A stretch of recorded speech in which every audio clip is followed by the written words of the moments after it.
Tu viens d'appuyer sur l'interrupteur et rien ne s'est passé. Ton téléphone est mort et il ne se recharge pas. Internet a disparu. Ce n'est pas une panne de courant. C'est la semaine où le fer du monde entier a décidé de démissionner de son deuxième emploi. Pour une substance qui constitue un tiers de la masse de notre planète, le fer est remarquablement humble. Il soutient nos bâtiments, transporte l'oxygène dans notre sang et apparaît dans quelques montages de forge. Mais son rôle le plus important, celui qui alimente silencieusement toute notre civilisation, est son talent unique pour le magnétisme. Tu vois, les atomes de fer sont comme de minuscules employés à l'organisation compulsive. Quand un champ magnétique arrive et dit « Allez tout le monde, face au nord », ils se mettent tous au garde à vous, leur champ magnétique s'alignant parfaitement. Cela crée un champ beaucoup plus fort et concentré. C'est ce principe de l'électromagnétisme. Enrouler un fil de cuivre autour d'un noyau de fer et y faire passer un courant qui sous-tend, eh bien, tout. Les générateurs, les moteurs, les haut-parleurs, les disques durs, les transformateurs. Notre monde ne fonctionne pas au pétrole ou aux données. Il fonctionne grâce à l'esprit coopératif des atomes de fer. Alors, jouons à un jeu. Pendant exactement une semaine, à partir de maintenant, le fer perd cette capacité. Chaque atome de fer sur Terre décide collectivement de devenir un objecteur de conscience dans la guerre contre l'entropie. Ils ne s'aligneront plus. Ils n'amplifieront plus de champ magnétique. Que se passe-t-il ensuite? La première milliseconde. Tout commence par un grand silence cosmique. Dans chaque centrale électrique de la planète, des générateurs massifs tournent. Chacun est essentiellement une turbine faisant tourner de gigantesques bobines de fils de cuivre à l'intérieur d'un champ magnétique extrêmement puissant. Un champ rendu possible par d'énormes noyaux de fer. Le cuivre en rotation agite les électrons, les poussant le long du fil. C'est ça, l'électricité. Mais maintenant, en un seul instant, les noyaux de fer à l'intérieur de ces générateurs deviennent juste des blocs de métal inertes. Les champs magnétiques qu'ils amplifiaient s'effondrent de plus de 99%. L'agitation des électrons cesse. Le flux de courant vers le réseau mondial ne s'arrête pas avec une explosion, mais avec une absence soudaine et parfaite. La production de la totalité de la capacité de production d'énergie de l'humanité, des milliers de milliards de watts, tombe à zéro. Et Lara, une analyste de données au 37e étage d'un gratte-ciel, ne remarque pas la milliseconde. Elle fixe un mur de code en cascade sur ses 3 écrans, le faible bourdonnement des baies de serveurs dans la pièce voisine étant une berceuse de bureau familière. La première seconde, les lumières s'éteignent. Les 3 écrans d'Elara s'éteignent simultanément. Et puis, elle l'entend, le silence, le bourdonnement omniprésent de la climatisation du bâtiment, le grésillement des néons, le vrombissement des ventilateurs d'un millier d'ordinateurs. Tout a disparu. C'est un silence si profond qu'il en paraît bruyant. L'humanité a perdu 3 choses dans cette première seconde. Son énergie, son élan et son esprit collectif quand elle a réalisé que chaque vidéo de chat sur Internet était soudainement inaccessible. Chaque moteur électrique sur Terre, qui fonctionne exactement sur le même principe qu'un générateur mais à l'envers, vient de s'arrêter net. Un moteur électrique utilise l'électromagnétisme pour transformer l'électricité en mouvement. Sans fer magnétisable, le moteur n'a aucune force.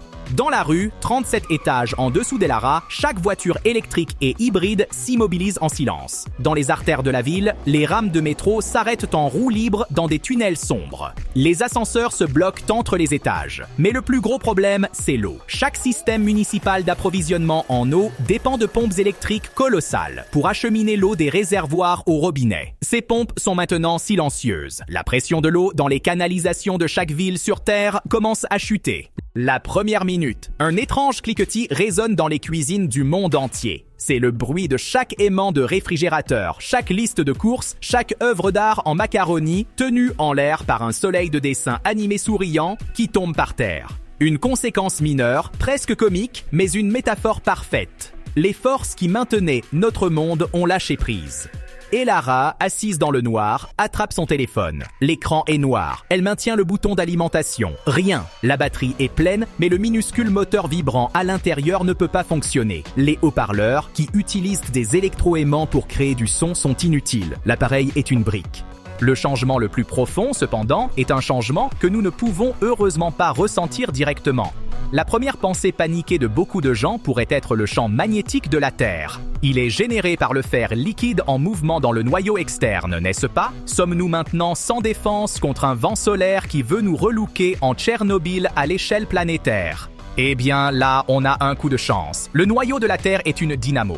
Il génère le champ magnétique par le mouvement du fer liquide conducteur, non pas parce que le fer lui-même est magnétisé en permanence comme un barreau aimanté. Notre petite épidémie bizarre d'amnésie du fer n'affecte que la capacité du fer à être magnétisé. Le bouclier de la planète tient bon. Les géologues planétaires, en supposant qu'ils ne soient pas coincés dans un ascenseur en panne, pousseraient un soupir de soulagement. Le reste d'entre nous est trop occupé à gérer des problèmes plus immédiats. La première heure. Et Lara réalise qu'elle doit sortir de l'immeuble. Les ascenseurs étant en panne, il n'y a qu'une seule option. Génial! Marmonne-t-elle dans le noir. Maintenant, je dois prendre les escaliers. Les 37 étages.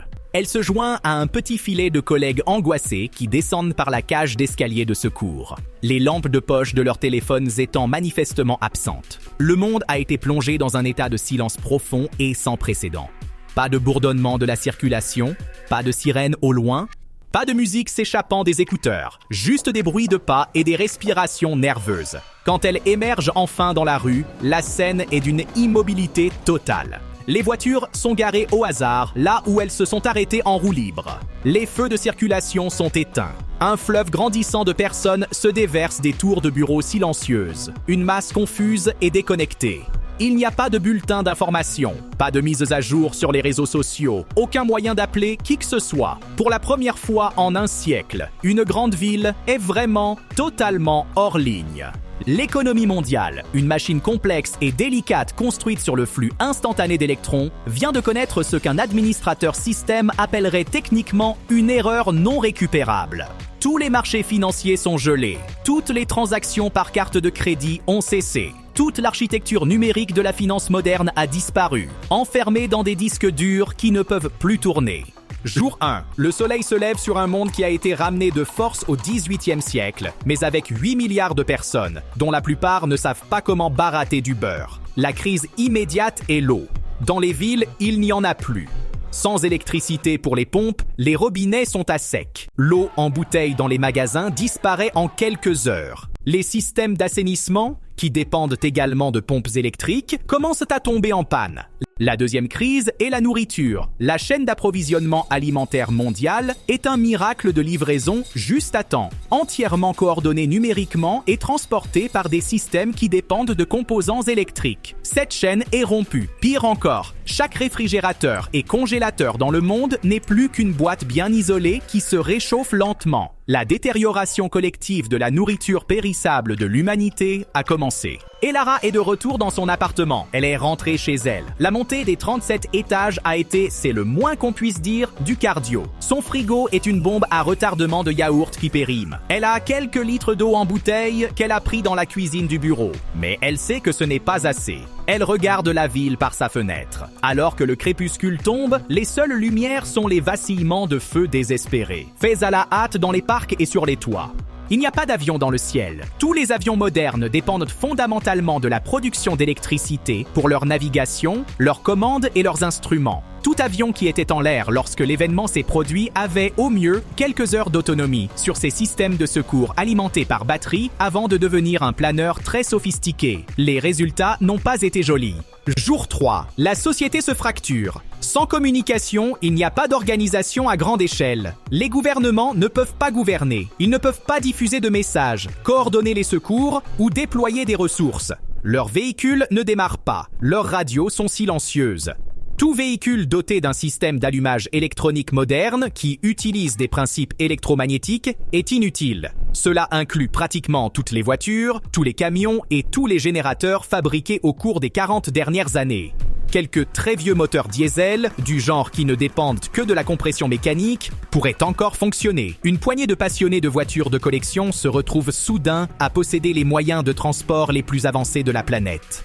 Pour Elara, la réalité est devenue simple et brutale. La vie s'est réduite au rayon de la distance qu'elle peut parcourir à pied. Et son but principal est de trouver de l'eau. La cohésion sociale du premier jour a cédé la place à un désespoir tendu et méfiant. Les forts prennent aux faibles. Elle a barricadé la porte de son appartement, rationnant les dernières de ses denrées non périssables. Le silence a été remplacé par des cris et parfois des hurlements.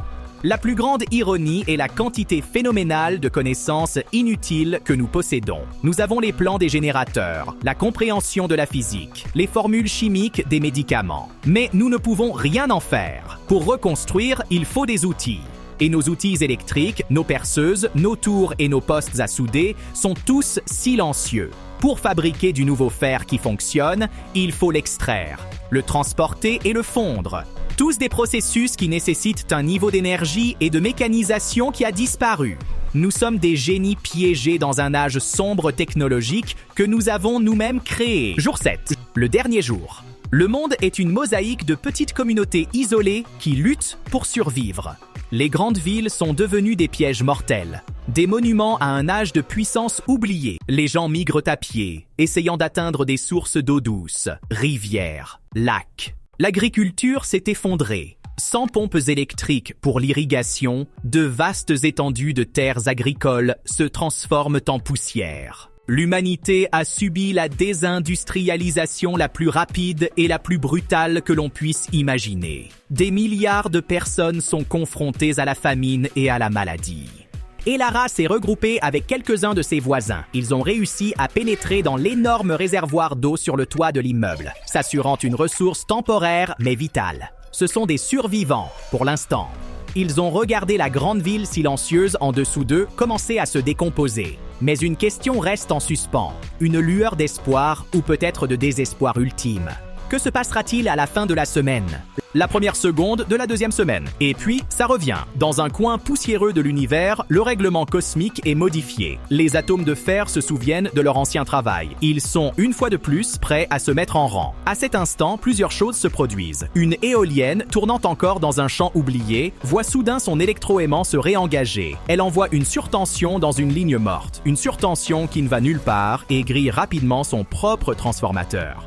Dans un barrage hydroélectrique, l'eau continue de couler à travers les turbines. Lorsque leurs générateurs rugissent à nouveau, ils envoient une décharge d'électricité colossale et non gérée dans un réseau qui n'est pas prêt à la recevoir. Le résultat est une défaillance en cascade aux proportions épiques. Les sous-stations explosent. Les fils se fondent. Le système entier, qui nécessite une synchronisation minutieuse et équilibrée pour fonctionner, se déchire.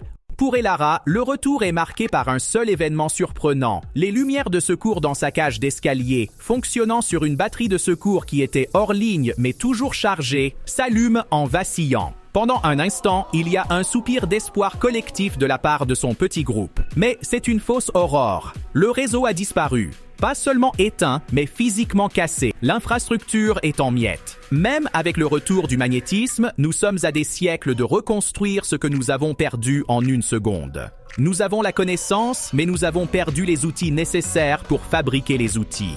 Notre voyage d'une semaine dans l'obscurité magnétique révèle une humble vérité. Nous nous voyons comme des maîtres du silicium, des données, des logiciels complexes. Mais tout cela, notre monde entier, étincelant, numérique et électrifié, est construit sur une fondation bien plus simple. Il n'est pas construit uniquement sur l'ingéniosité humaine, mais sur une étrange poignée de main quantique entre des électrons en rotation dans un morceau de métal commun. Pendant 7 jours, on nous a rappelé que notre civilisation est un numéro d'équilibriste spectaculaire, exécuté sur un fil tissé d'une force invisible. Et pendant une semaine, cette poignée de main a été refusée.